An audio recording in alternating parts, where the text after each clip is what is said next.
அனைவருக்கும் வணக்கம். Daily box நாவல் audio book channel உங்களை அன்புடன் வரவேற்கிறது. நீங்க நம்ம சேனலுக்கு புது வரவா இருந்திருந்தா சேனலை சப்ஸ்கிரைப் பண்ணிட்டு பெல் ஐக்கான கிளிக் பண்ணிடுங்க. நோட்டிபிகேஷன் அண்ட் அப்டேட் உடனுக்குடனே உங்களுக்கு வந்துரும். வீடியோ உங்களுக்கு பிடிச்சிருந்தா லைக் பண்ணிட்டு உங்க ஃப்ரெண்ட்ஸ் அண்ட் ஃபேமிலி மெம்பர்ஸ்க்கு ஷேர் பண்ணிடுங்க. சோழ இளவரசன் கனவு. கனவின் குரலாக சங்கீதா. அத்தியாயம் 10. கலையும் பசியும்.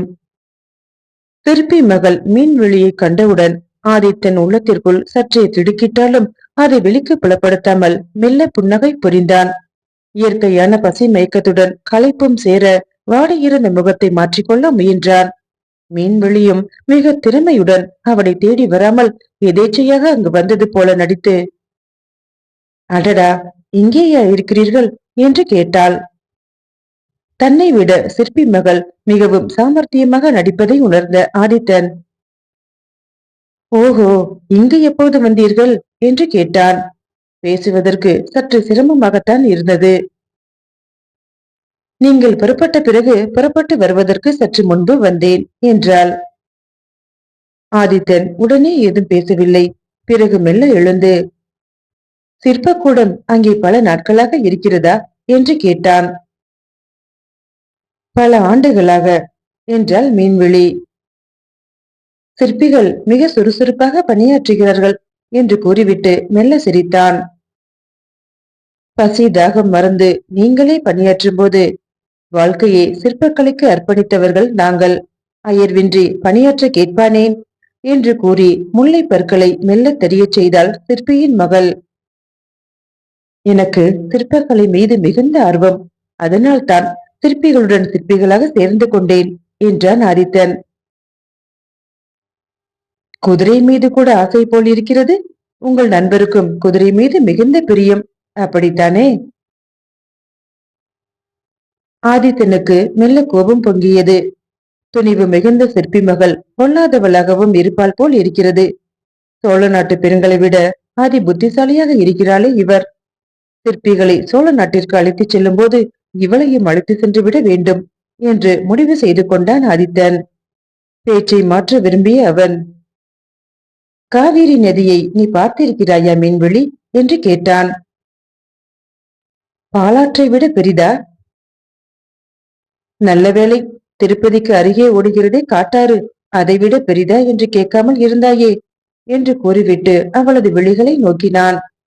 பெண்மைக்குரிய நாணத்துடன் ஆண் மகனுக்குரிய கம்பீரமும் சேர்ந்திருந்ததால் அவளுடைய மேனியின் ஒவ்வொரு அங்கமும் மீண்டும் மீண்டும் பார்த்து ரசிக்கும்படியாக இருந்தது. கணுக்கால் வரை உயர்ந்திருந்த சேலையும் அழுத்தமான வெள்ளிக்காப்பும் சிற்பம் போல செதுக்கப்பட்ட இடையும் இடையுடன் சேர்ந்த ஆளிலை வயிறும் உந்தியும் உழைப்பால் மினுமினுக்கும் உடலும் வாலிப்பான தோளும் மூங்கில் போன்ற கரங்களும் சங்கு கழுத்தும் கருமையும் சிவப்பும் கலந்த நிறமுடைய உதடுகளும் எல் பூ நாசியும் கருவண்டினை போல அலைப்பாயும் விழிகளும் வீரன் கைவில் போல வளைந்த புருவமும், ஆகா, ஒரு கவிஞன் வர்ணித்து பாடத்தக்க வடிவம். ஆதித்தன் பாதாதி கேசம் வரை வைத்த விழி வாங்காது தன்னை நோக்குவதை கண்ட மீன்விழி அவன் யார் என்பதை எப்படியாவது அறிந்து கொள்ள வேண்டும் என்ற ஆவலில், எனக்கு தெரிந்தது அந்த காட்டாறு, அதன் பெயர் காட்டாறு என்று ஸ்வர்ணமுகி, அதைவிட பெரியது பாலாறு, பெரியது என்றால் மிக பெரியது. அப்பப்பா, எங்கெங்கெல்லாம் வளைந்து வளைந்து செல்கிறது. காஞ்சியில் காணலாம், மாமல்லையின் அருகே காணலாம். நீங்கள் கூறும் காவிரி நதி பாலாற்றை விட பெரியதோ என்று கூறி தன் விழிகளை சுழல விட்டாள். தன் அருகே மிக அருகே அவள் நெருங்கி நிற்பதை உணர்ந்த ஆதித்தன் சற்று விலகியவாறு, நீ பொன்னி நதியை பார்த்தால் அதை விட்டு வர சம்மதிக்க மாட்டாய். பெரிய நதி அது, அகத்தியர் அருளிய நதி. மேற்கே வெகு தொலைவிலிருந்து ஓடிவரும் நதி அது என்றான். ஓ, எங்கள் சக்கரவர்த்தி சொல்லி இருக்கிறார். அவரது கீர்த்தியை காவிரியின் நதி பிரவாகம் ஒழித்துக் கொண்டே செல்கின்றதாம். காவிரி நதியின் கிளை நதியான மண்ணியாற்றங்கரையில்தான் எங்கள் சக்கரவர்த்தி பாண்டிய மன்னனை ஓட ஓட விரட்டி சோழ சிற்றரசனை காப்பாற்றினாராம். ஆம், எனக்கு அந்த நதியை காண ஆசைதான் என்றாள். அவ்வளவுதான். ஆதித்தர் முகம் சினத்தால் சிவந்தது. ஒரு சிற்பியின் மகளுக்கு இருக்கும் நாட்டுப்பற்றை நினைக்க பெரும் வியப்பாகவும் இருந்தது. சோழ சிற்றரசனை பல்லவ சக்கரவர்த்தி காப்பாற்றினாராம். சிற்பியின் மகளுக்கு என்ன துணிவு இருந்தால் இப்படி என் எதிரே பேசியிருப்பாள்? ஏதோ கூற வாயெடுத்த ஆதித்தன் மிக சிரமப்பட்டு தன் வார்த்தைகளை அடக்கிக் கொண்டான். அவன் உள்ளத்து குமுறல் எளிதாக அடங்காதது போல் தோன்றியது. சோழ நாடு சிறிய நாடுதான். சோழ அரசன் சிற்றரசன்தான். நாமும் சிறிய இளவரசன்தான். அதை மாற்ற வேண்டும் என்பதுதானே நமது லட்சியம் கூட. இந்திரன் உதவிக்கு சென்ற முசுகுந்தன் பரம்பரையில் வந்த சோழர்கள், பாரெங்கும் நடுநடுங்க ஆண்ட கரிகாலன் பரம்பரையில் வந்த சோழர்கள், இப்படி சிற்றரசர்கள் ஆகிவிட்டார்கள். பாவம், இந்த பெண் என்னை அறிய மாட்டாளே, என் லட்சியத்தை அறிய மாட்டாள். மீண்டும் புலிக்கொடியை காவிரி கரை முதல் விந்தியம் வரை பறக்கவிட கனவு கண்டு துடித்து எழுந்து அதை நிறைவேற்ற பல்லவ நாட்டிலே சுற்றுப்பயணம் செய்வதை அறிய மாட்டாள். அறியாமல் சொல்லிவிட்டாள். பாவம், பிழைத்து போகட்டும். பல்லவ நாட்டை புகழ்ந்து சோழ நாட்டை மிக துரும்பாக எண்ணி பேசும் சிற்பியின் மகளை சோழ நாட்டிற்கு அழைத்துச் சென்று சோழ நாட்டின் பெருமைகளை உணர வைக்காவிட்டால் என் பெயர் என்ன? பகல் கனவு காண்கிறீர்கள்? விழிகளை மூடிக்கொண்டு என்று சிற்பி மகள் கேட்டவுடன் தான் ஆதித்தன் உடலை சிலிர்த்தபடி விழித்துக் கொண்டான். ஆமாம், கனவுதான் கண்டு கொண்டிருக்கிறோம் நாம். மிக பலம் பொருந்திய பல்லவ நாட்டை வெல்வது அவ்வளவு எளிதான செயலன்று. ஒரு சிற்பி மகளுக்கே இவ்வளவு திறமை துணிவு இருக்கிறது என்றால் மன்னன் அபராஜிதனுக்கு எவ்வளவு திறமை இருக்கும்? அவன் தொண்டையை கனைத்துக் கொண்டான். என்ன சொன்னாய்? உங்கள் சக்கரவர்த்தி சோழ சிற்றரசனை காப்பாற்றினாரா? உங்கள் என்று ஏதோ மூன்றாவது மனிதரை பற்றி பேசுவது போல பேசுகிறீர்களே. நமது சக்கரவர்த்தி என்று சொல்லுங்கள். நீங்கள் சோழ நாட்டை சேர்ந்தவராக இருந்தாலும் சோழ நாடு பல்லவ நாட்டிற்குள் தான் அடக்கம். அது கிடக்கட்டும், நீங்கள் புகழும் காவிரி நதியை காண என்னை அழைத்து செல்வீர்களா என்று கேட்டாள். அவள் மெய்யாகவே கேட்கிறாளா என்ற சந்தேகம் ஆதித்தனுக்கு ஏற்பட்டது. தான் கேட்பது நிஜம்தான். சாதாரண வழிபோக்க நல்லன், சோழ நாட்டு இளவரசன், அபராஜிதனின் நண்பன் என்பதை சொல்லி விடுவோமா என்று கூட ஒரு கணம் எண்ணினான். மீன்வெளியாளின் விழிகள் சுழன்றன. அவள் தன்னை ஊடுருவி பார்ப்பது போல அவனுக்கு தோன்றியது. தான் சோழ நாட்டை சேர்ந்தவன்தான். சோழ நாட்டில் கலை உணர்வு அதிகம். பல்லவ நாட்டிலே சிற்பமும் சித்திரமும் மிகவும் சிறந்து விளங்குவதை கேள்விப்பட்டேன். இசையும் நடனமும் மகோன்னத நிலையில் இருப்பதையும் கேள்விப்பட்டேன் என்று அவன் கூறி வரும்போது மீன்விழி மெல்ல நகைத்தவாறு, கேள்விப்பட்ட ஒன்றே என் சகோதரியை சோழ நாட்டிற்கு அழைக்க வைத்து விட்டது என்றாள். ஆமாம், உங்கள் சகோதரி இளையவளா மூத்தவளா என்று எனக்கு தெரியாது. காலத்தியில் நடனமாடி இருந்தார், அதை கண்டேன். உடனே தஞ்சைக்கு வருமாறு கேட்டுக்கொண்டேன் என்றான். உங்களை நான் ஒன்று கேட்கிறேன், மறைக்காமல் சொல்வீர்களா? நீங்கள் யார்? சோழ நாட்டிற்கு வருமாறு அழைக்கிறீர்களே, நீங்கள் அழைத்தால் போதுமா? தஞ்சையில் நீங்கள் பெரிய அதிகாரியா என்று மீன்விழி கேட்டாள். ஆதித்தன் உடல் சிலிர்த்தது. அவளது விழி மட்டுமன்று, சொல்லும் கூட இதயத்தில் ஊடுருவுவதை அவன் உணர்ந்தான். பெரிய அதிகாரி. அவனுக்கு சிரிப்பு வந்தது. ஏன், என்ன ஆயிற்று? எதை நினைத்து சிரிக்கிறீர்கள்? அதிகாரியா என்று கேட்டாயே, அதனால் நகைத்தேன். விஜயாலய சோழர் என்னிடம் பெரிய பொறுப்பை ஒப்படைத்திருக்கிறார்.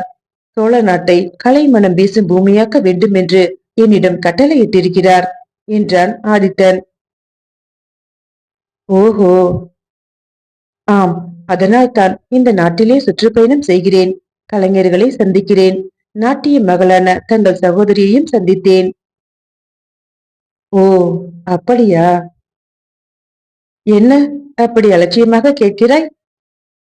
அலட்சியமில்லை, உங்கள் லட்சியத்தையும் உங்கள் அரசரின் லட்சியத்தையும் பாராட்டுகிறேன்.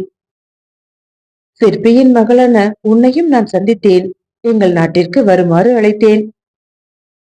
வருவதாக ஒப்புக்கொண்டு விட்டேனே. எப்போது வர வேண்டும்? எப்படி வர வேண்டும்? எங்கே வர வேண்டும்? இவ்வாறு மீன்வெளியால் கேட்டவுடன் ஆதித்தனுக்கு மிகுந்த சந்தேகம் ஏற்பட்டு விட்டது. உள்ளொன்றும் வெளியொன்றும் வைத்து பேசுகிறாளா அல்லது நம்மை அடையாளம் தெரிந்து கொண்டு விட்டாளா? என் கேள்விக்கு இப்போதும் நீங்கள் மறுமொழி கூறவில்லை. காவிரி நதியை காண வேண்டும்.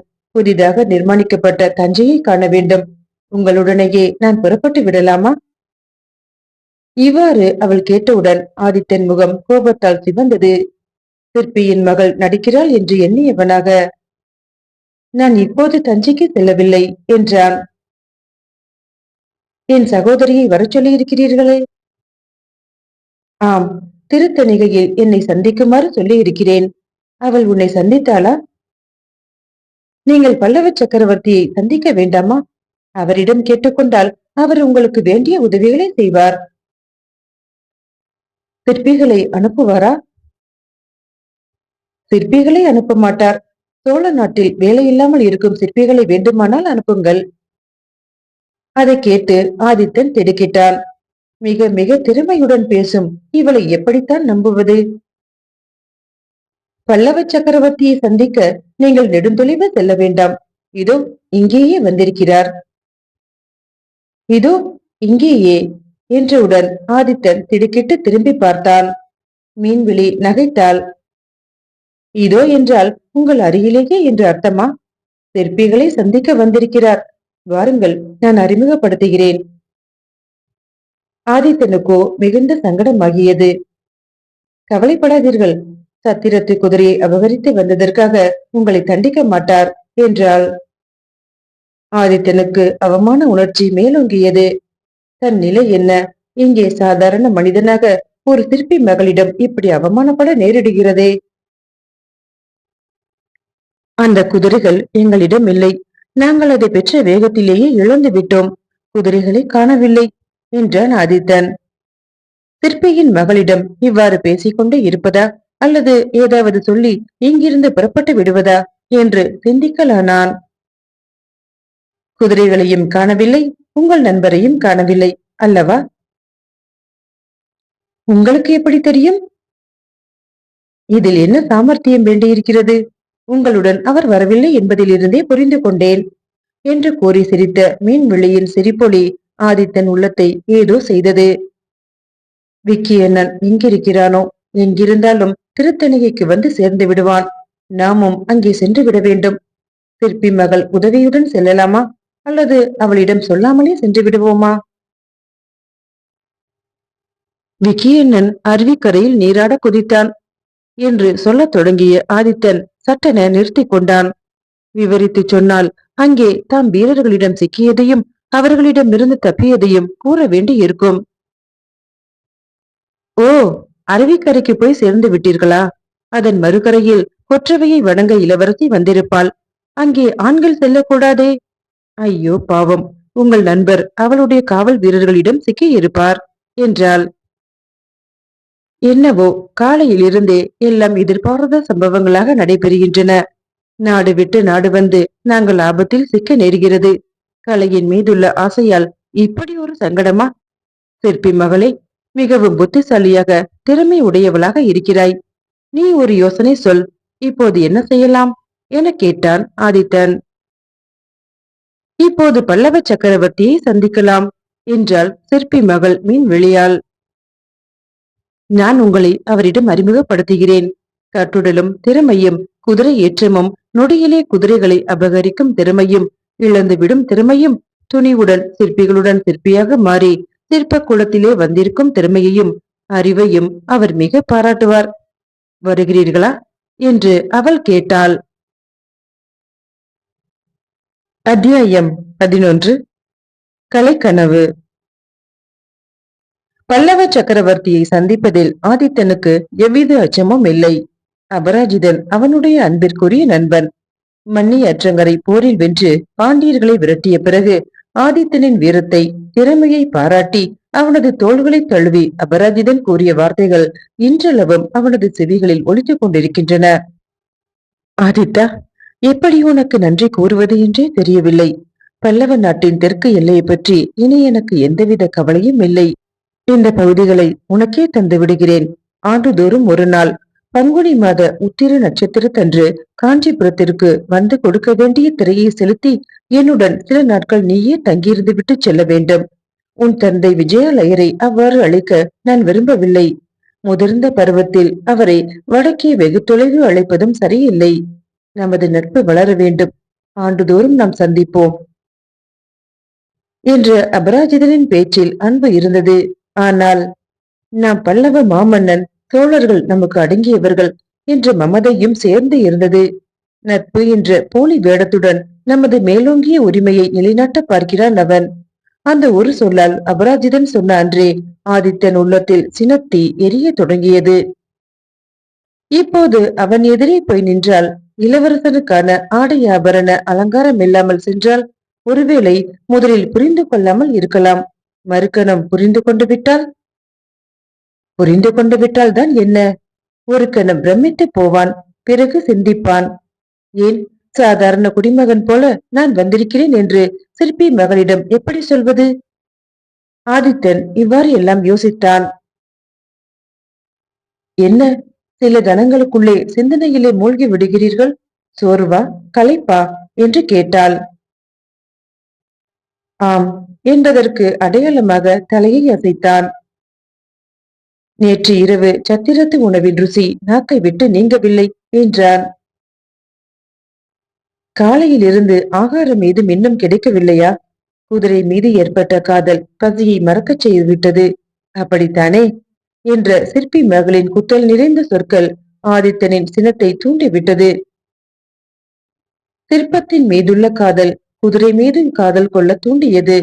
கலையார்வம் இன்னும் எதனதன் மீதுதான் காதல் கொள்ள தூண்டப் போகிறதோ என்று ஆதித்தன் சற்று எரிச்சலுடன் பேசினான். மீன்வெளியால் நகைத்தாள். அவள் பார்வையில் வித்தியாசம் தெரிந்தது. ஐயா சோழ நாட்டவரே, நீங்கள் யாரையும் காதலிக்காவிட்டால் கூட உங்களை காண்பவர்கள் உங்கள் மீது காதல் கொள்வார்கள். உங்களுடைய பரந்த மார்பும் ஒளி பொருந்திய கண்களும் மாமல்லபுரத்தில் உள்ள வீரர்களின் சிற்பங்களை நினைவுபடுத்துகின்றன. துணிவு, கலையறிவு இரண்டுமே ஒரு சேர திகழும் உங்களை கைப்பிடிக்கும் பாக்கியவதி யாரோ தெரியவில்லை என்று அவள் பேசும்போது சிற்பி மகளுடைய முக மாறுதலை ஆதித்தன் கவனித்தான். மிக நெருக்கமாக அவள் வர வர அவன் இதுவரை சற்று நகர்ந்து மரத்தின் மீது சாய்ந்து கொள்ளும் நிலைக்கு வந்துவிட்டான். இனி நகர்வதற்கு இடமில்லை. அவன் துணிவுடன், சிற்பியின் மகளே, உன் பேச்சு திறமை கவர்கிறதா, அழகு கவர்கிறதா என்று எனக்கு பிரித்து சொல்ல தெரியவில்லை. இன்னும் சிறிது நேரத்தில் என் பார்வையில் இருந்து நீ மறைந்து விடுவாய். இந்த வனப்பிரதேசம் மறைந்துவிடும். பசி மயக்கத்தால் நான் துவண்டு விழுந்து விடுவேன் என்றான் மீன்வெளியால் பரபரப்புடன். அடடா, உங்கள் பசியை போக்காமல் ஏதேதோ பேசிக்கொண்டே இருக்கிறேன். இதோ வருகிறேன், அதற்குள் எங்காவது மறைந்து விடாதீர்கள் என்று கூறிக்கொண்டே சோறு கொண்டு வர விரைந்தாள். அவள் ஆகாரம் கொண்டு வர சென்றவுடன் ஆதித்தன் அந்த மரத்தின் அடியில் அமர்ந்தான். வெயிலின் கடுமை சிறிதும் தெரியாத அந்த இடத்தில் கதிரவன் மேல் திசையில் இறங்கிக் கொண்டிருப்பதால் இருள் மேலும் வளர்ந்தது. தஞ்சையின் சுற்றுப்பகுதிகளில் நாள் கணக்காக இரவு பகல் பாராமல் அவன் சுற்றி இருக்கிறான். அரச குடும்பத்து தலைப்பிள்ளை என்பதால் அவனுக்கு விஜயாலய சோழதேவர் எவ்வித சலுகையும் அளிப்பதில்லை. தஞ்சை மாநகரத்தை நிர்மாணிக்கும் பணியில் அவர் ஈடுபட்டிருந்த போது மகன் ஆதித்தனை கடுமையாக வேலை செய்ய சொன்னார். ஒரு சமயம் துண்ட துண்டாக செதுக்கப்பட்ட பாறைகளை மதிலின் மீது சாரும் வழியே ஏறி சென்று கொடுக்க வேண்டி இருந்தது.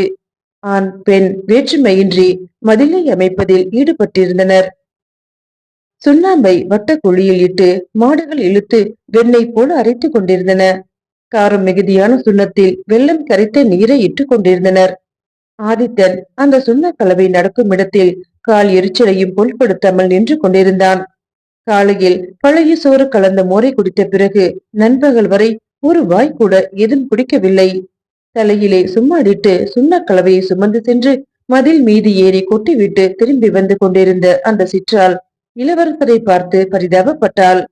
நெற்றி வியர்வையை துடைத்துக் கொண்டு மரத்தின் அடியில் சற்று ஒதுங்கிய ஆதித்தனை பார்த்து அவள் கேட்டாள், இளவரசர் அவர்களே, வெயிலிலும் சுண்ணாம்பு நெடியிலும் தாங்கள் இப்படி உழலாமா என்று. கரிய நிறம்தான். அதில் உழைப்பின் திண்ணமும் பருவத்தின் பளபளப்பும் போட்டி போட்டுக்கொண்டு மினுமினுத்தன. இறைவன் அழகை தன் படைப்பிலே அள்ளி பூசும்போது அதில் அரசன் என்றும் அடிமை என்றும் பார்ப்பதில்லை. அந்த பணிப்பெண்ணுக்கு தன் கைவண்ணத்தை குலைத்து வஞ்சனை இல்லாமல் குளிப்பாட்டி இருந்தான் பிரம்மன்.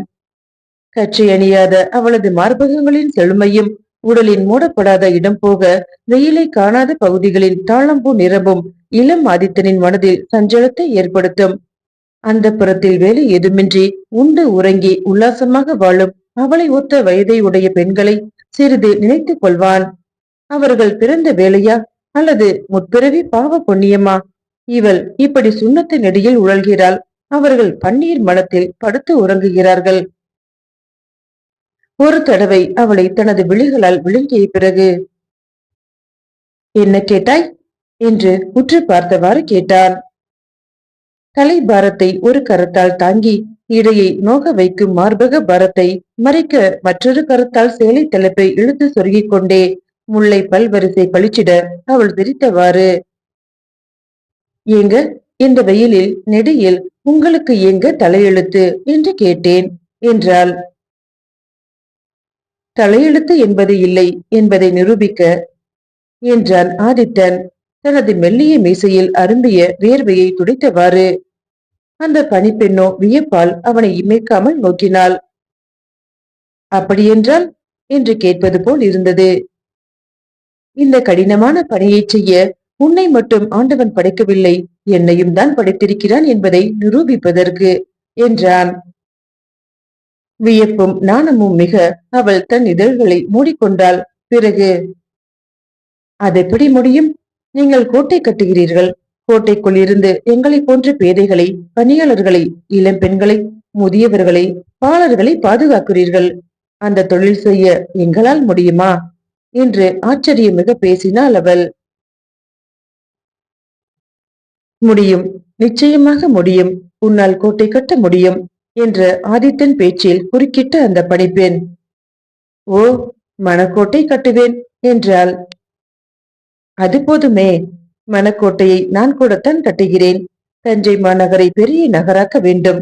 4 திக்குகளிலும் சோழ நாட்டின் புகழ் பரவ வேண்டும் என மணக்கோட்டை கட்டுகிறேன் என்றான். முகவாயில் தன் கரத்தை பதித்துக் கொண்ட அவள், ஏன் ஜாமி, உங்களுடன் நான் பேச முடியாது. எங்க அப்பா சொல்லி இருக்காரு, இளவரசர் பெரிய வீரரு, சாமர்த்தியசாலி என்று கூறியபடியே தன் வேலையை கவனிக்க சென்று விட்டாள் அவள். ஆதித்தன் அவள் நடந்து செல்லும் அழகை கவனித்துக் கொண்டிருந்தான். மதில் மீது சுறுசுறுப்பாக இயங்கும் கை தேர்ந்த கட்டட கலைஞர்களின் பணியைக் கண்டு பெருமூச்சு விட்டான். அதே பெருமூச்சு இப்போது அவனிடமிருந்து எழுந்தது. வெயில் என்றும் மழை என்றும் பாராமல் ஊர் ஊராக சுற்றிய போது ஏற்படாத பசியும் தாகமும் அவனுக்கு இன்று ஏற்பட்டன. காலையில் இருந்து ஒன்றன் பின் ஒன்றாக ஏற்பட்டு வரும் எதிர்பாராத சம்பவங்களும் அவற்றிலிருந்து விடுபடுவதும் அவனுக்கு கனவு போல தோன்றின. கனவு இல்லை, நனவுதான். சிற்பி மகள் தன் எதிரே வந்து நின்று பேசியது கனவாக எப்படி இருக்க முடியும்? அபராஜிதவர்மனை கண்டோமே, அது எப்படி கனவாக இருக்க முடியும்? சிற்பி மகள் தன்னை நெருங்கி நெருங்கி பேசினாலே, அது கனவா? பசி எடுத்து வயிறு புரட்சி செய்கிறதே, அது கனவா? பசிக்கு புசிக்க ஏதாவது கொண்டு வருவதாக கூறி அவள் சென்றிருக்கிறாளே, அது கனவாக எப்படி இருக்க முடியும்? திடீரென பூம் பூம் என சப்தம் முழங்கியது. எக்காலத்தின் ஒளி முரசின் முழக்கம் கேட்டது. வாழ்க பல்லவ சக்கரவர்த்தி, பல்லவ சக்கரவர்த்தி அபராஜிதவர்மர் வாழ்க வாழ்க என்ற வாழ்த்தொலியை ஏக காலத்தில் சிற்பிகள் எழுப்புவது மிக தெளிவாக கேட்டது. அந்த வாழ்த்தொலி எப்படி கனவாக இருக்க முடியும்? ஒருவேளை தஞ்சை கோட்டையின் வடக்கு வாசல் வழியாக உள்ளே நுழையும் போது படை வீரர்கள் சோழ இளவரசர் வாழ்க என்று முழங்குவதுதான் இவ்வாறு நமது செவிகளில் வீழ்கின்றதோ? ஆதித்தனின் நினைவு தஞ்சை மாளிகையை நோக்கி சென்றது. அவனது அன்புக்கு உரியவள் மிக மிக கோபத்துடன் இருப்பாள். திருமணமாகி 1-2 மாதங்கள் கூட சேர்ந்திருக்காமல் பட்டி தொட்டி ஊர் நகரம் என்று சுற்ற புறப்பட்டு விட்டால் எந்த புது பெண்ணிற்குத்தான் கோபம் வராது? விரைவிலே தஞ்சைக்கு திரும்பிவிட வேண்டும் என எண்ணினான். ஆனால் அவனுடைய மனம் அதற்கு ஒப்பவில்லை. தஞ்சையிலிருந்து புறப்பட்டது பல்லவ நாட்டை சுற்றி பார்த்துவிட்டு திரும்புவதற்கா? பல்லவ நாட்டின் கலை செல்வங்களை கண்ணார காண வேண்டும், படைபலங்களை அறிய வேண்டும், ராஜ தந்திரங்களை அறிய வேண்டும், ராஜ்ய தந்திரங்களை அறிய வேண்டும். பல்லவ நாட்டிலிருந்து கலைஞர்களை தஞ்சைக்கு அழைத்துச் செல்ல வேண்டும். நடன மங்கையரை சிற்பிகளை அழைத்துச் செல்ல வேண்டும் என்ற எண்ணத்தின் முதல் கட்டம் நிறைவேறியது. அடுத்தது சிற்பிகள். சிற்பி மகள் நெருங்கி வருகிறாள். அவளுடைய உதவி இருந்தால் சிற்ப கலைஞர்களை அழைத்து சென்று விடுவோம். தஞ்சையிலே சிற்ப அற்புதங்கள் நிறைந்த கோவில் ஒன்றை கட்டுவோம். ஆம், தஞ்சையின் புகழ் தரணி எட்ட வேண்டும். மெல்ல மெல்ல கண்ணையர்ந்தான் ஆதித்தன். தஞ்சை கோலாகலமாக திகழ்கிறது. சிற்பிகளின் சிற்றுளி கணங் கணங் கணங் என்ற ஒளிகளை எழுப்புகிறது. அவர்களுடைய கைவண்ணத்தில் இருந்து எழிலுடை மங்கையர் பலர் உருவெடுக்கிறார்கள். அவர்கள் பதுமை போல நிற்கவில்லை.